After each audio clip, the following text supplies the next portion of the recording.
Cape York Peninsula in far north Queensland is the largest unspoilt wilderness in eastern Australia and one of the last remaining wilderness areas on Earth.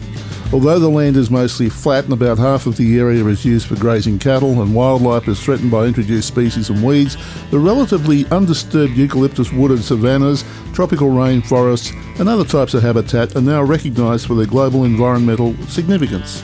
We've chosen to travel to the tip from Cairns, which is recognised as the gateway to the Great Barrier Reef and itself a 1,700 kilometre drive from Queensland's state capital Brisbane. Cairns was founded in 1876 as the port for inland goldfields. It has matured from a flighty frontier town to a friendly international gateway and has become the most welcoming of all Queensland cities.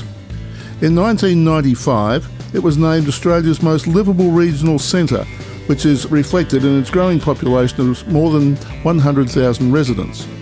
We travelled north along the coast, stopping briefly at Port Douglas and turning inland over the Great Dividing Range to join the Peninsula Development Road near Mount Molloy. We would travel to Weipa, where we would leave our caravan before continuing to the trip.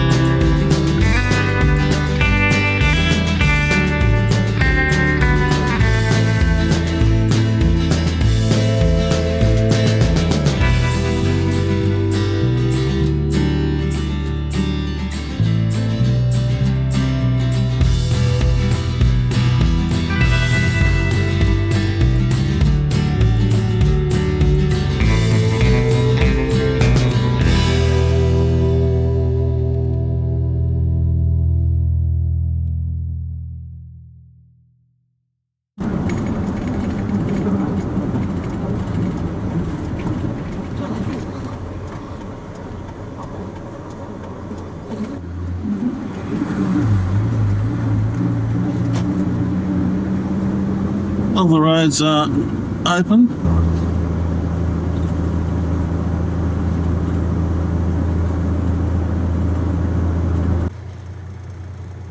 We're on the Peninsula Development Road. That's Lighthouse Mountain. This is Mt Carbine. The river's Elizabeth, there's a roadhouse on the right.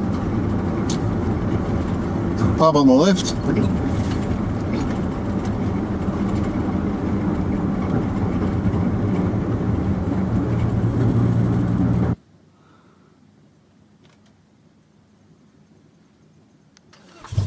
That's where we've come from.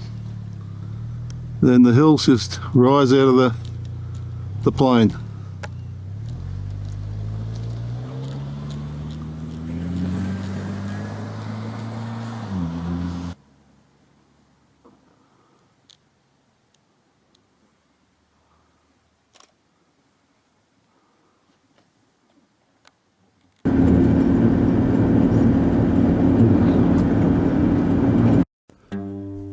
The Palmer River goldfield was first gazetted in November 1873. With a large population of Chinese diggers, it was hard to tell what the total gold removed was, as the Chinese often sent their winnings home in burial jars. At the time, gold prices in Australia were around £3.17 an ounce, and the same gold in Hong Kong went for around £5 per ounce. The total estimated return was somewhere around about 1,333,893 ounces of gold. Today, access is gained from Whites Creek turnoff on the Cairns Road, which is the Mulligan Highway. Metal detectors are discouraged with the area under the control of national parks, and Maytown itself is heritage listed. If travelling into this area, all supplies need to be taken as there are no shops or facilities at all. The Palmer River goldfield was one of the richest alluvial goldfields ever discovered. Miners from all over the world flocked to the fields, hoping to make their fortune, and unlike many goldfields, thousands did make a fortune. We're about to descend off the plateau we've been running along for a while. By the looks of things, we're at the Byerstown Range, or we're about to enter the Byerstown Range. Scenic lookout into Ocean Bay, 400 metres on the right-hand side.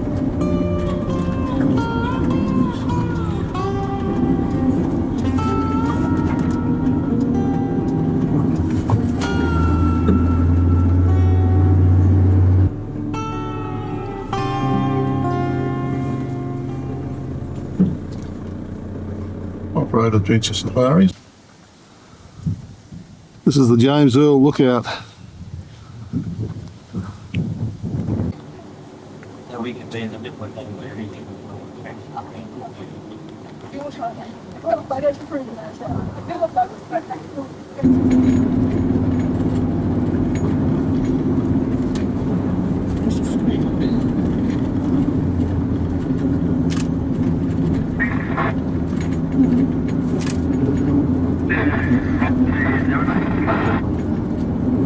Cheers.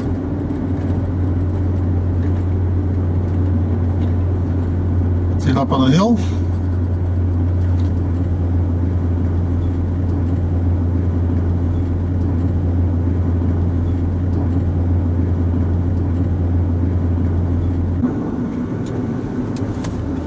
Straight ahead was to Cooktown.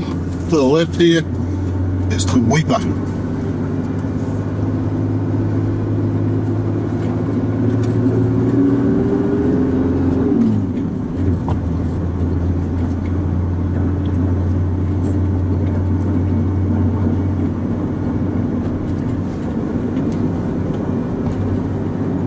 Well, it hasn't taken us terribly long to get the first bit of bitumen, first bit of gravel. So it's just awesome country through here. It's the road's sort of wending in between the hills. There's hills on either side of us.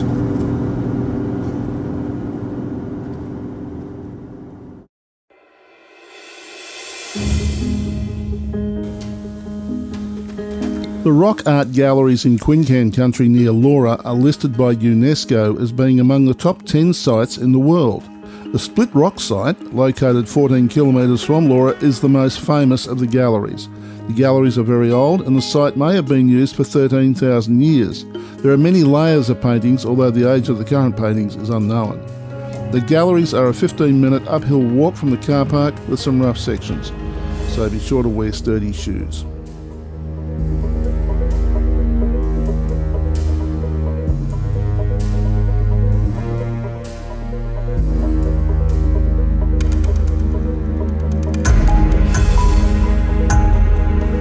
Overspray type paintings.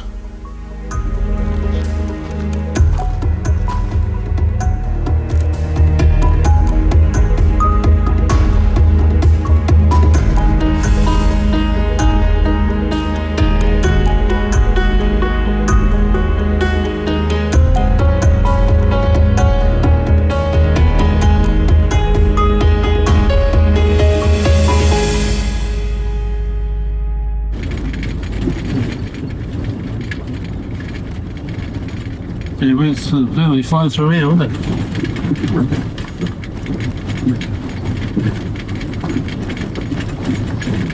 We should not through the water, shouldn't we?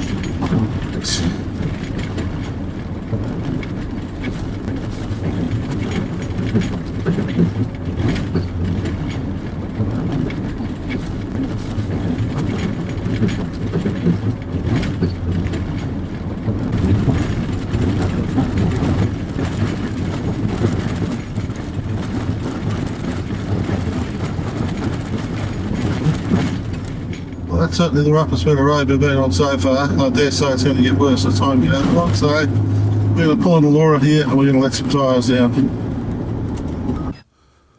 Laura marks the beginning of Cape York Peninsula.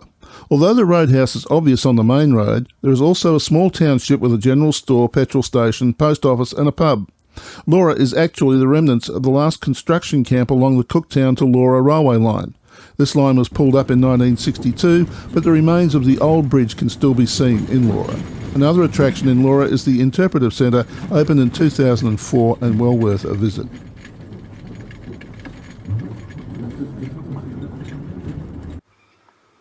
The Weipa Road is mainly dirt, and then it has little patches of bitumen that I think are designated as overtaking opportunities in case you're caught up in the dirt.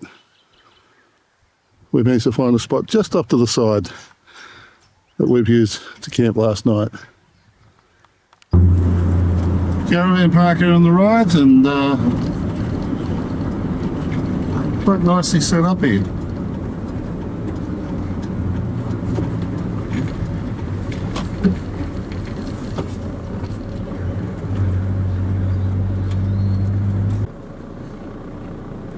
Big Shook just wandering around here, aimlessly. Hello, Buster. Hello. Hello.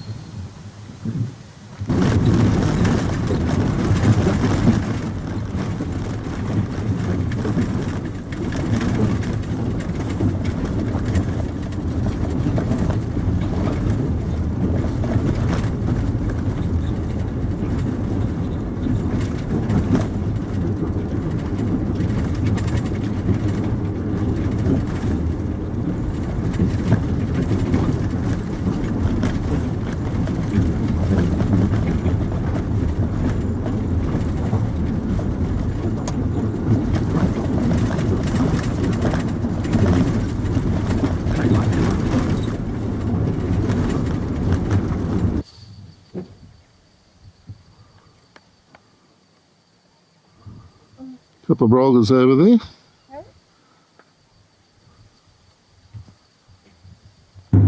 Historic overland telegraph office. How can we not stop there? This is Musgrave. Musgrave was first built as an overland telegraph station in 1887. Musgrave is the only overland telegraph station in the peninsula that remains, as the old wire has been replaced with modern microwave radio systems and optic fibre. The old wooden pole at the front of the house near the public phones is one of the few original remaining poles erected when the line went through. Under the ancient mango tree across the airstrip are the graves of some of our early pioneers. Early in the 1930s, Frederick Shepherd bought Musgrave off the PMG department. Musgrave is about halfway between Cairns and the tip, so has been the resting place for many travellers. Originally meals and drinks were served from under the old homestead until the present cafe and accommodation were built in 1980. The Musgrave Roadhouse is still owned and operated by members of the Shepherd family.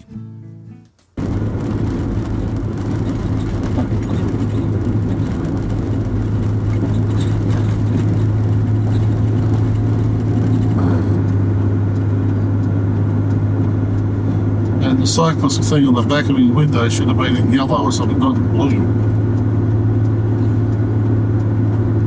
It's a bit doubled on the front of his model.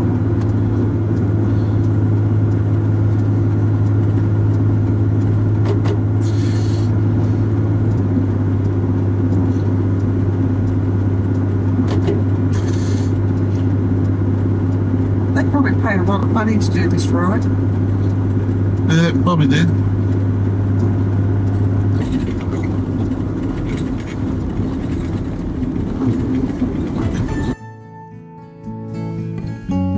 Coen has a population of about 250 people.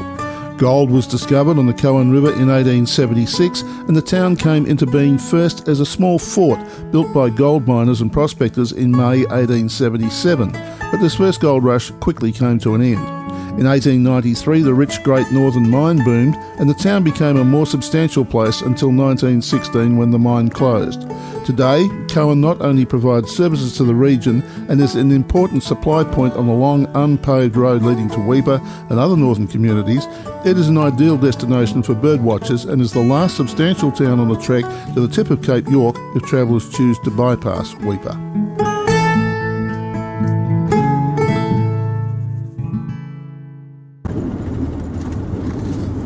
Turn up to the airport that's 21 kilometres out of Cullen.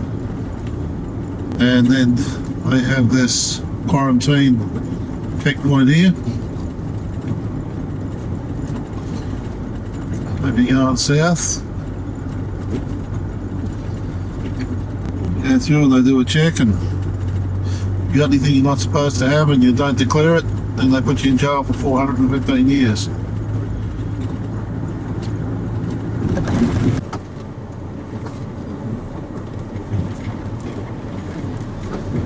Oh, you bastard. Thank you very much, buddy. Enjoyed that. It's Wednesday morning, and I guess it makes it the 16th of June. And there's this tower and sort of like a quarry. And it was the ideal place to pull into last night for a camp. There's the road just there. Chances are we'll make Weipa tonight. We're on our way. Archer River Roadhouse is located 200 kilometres south of Weipa, right on the banks of the crystal clear Archer River, and is the last stop before the turn-off towards the tip of Cape York. The Roadhouse is famous for the massive Archer burger, which can be enjoyed with a refreshingly icy cold beer under the recently expanded patio. There are lush green camping grounds, shared units or 10 fully air-conditioned single bedrooms available for weary travellers, and minor mechanical and tyre repair facilities are also available.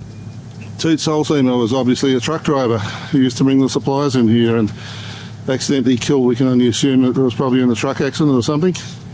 Little memorial here at Archer River. And obviously Kevin Gerald Doyle, the muso.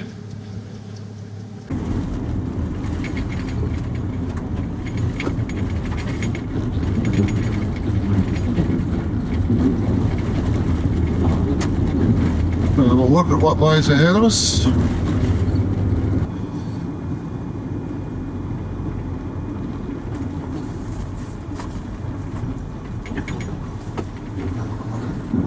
There's a tanker to start with.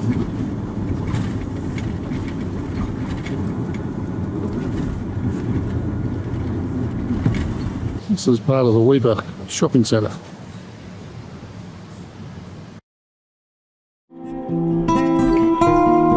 Weipa is the largest town on the Gulf of Carpentaria coast of the Cape York Peninsula and has a population of around 2,830, which makes it the largest community on Cape York Peninsula. It exists because of the enormous bauxite deposits along the coast. The port of Weipa is mainly involved in exports of bauxite and cattle. Weipa is just south of Dufferin Point, a location now agreed to be the first recorded point of European contact with the Australian continent. Dutch explorer Willem Janszoon on his ship the Dufferin sighted the coast here in 1606. This was 164 years before Captain James Cook sailed up the east coast of Australia. The first European settlement in the Weipa area was by James Byrne, who took up Batavia Downs in 1882. Weipa began as a Presbyterian Aboriginal mission outpost in 1898.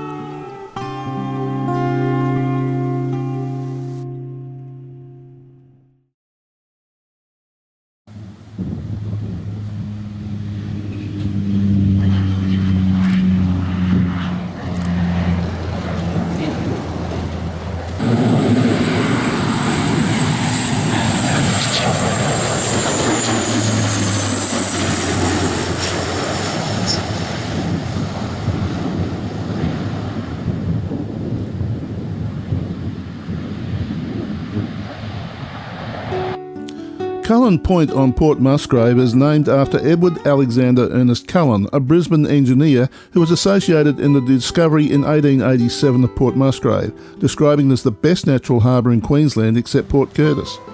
Mapoon community is situated on the traditional lands of the Chunjunji people.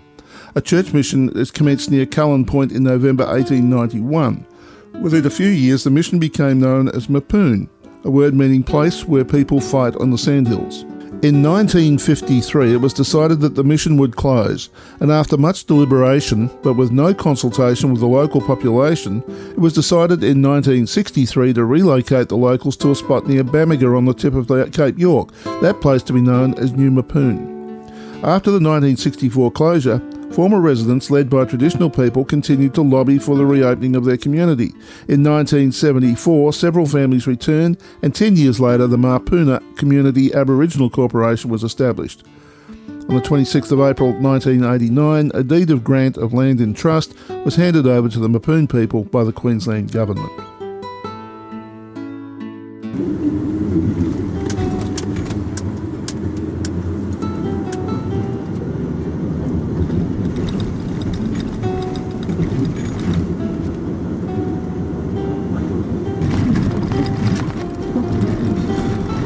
Still driving on the beach towards Janey Creek.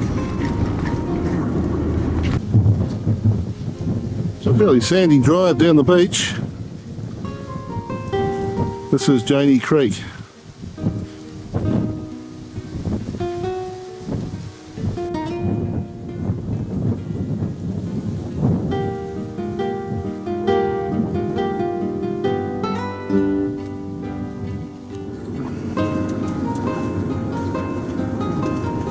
We're leaving the mouth of the river. There's a sandbar going across the end here.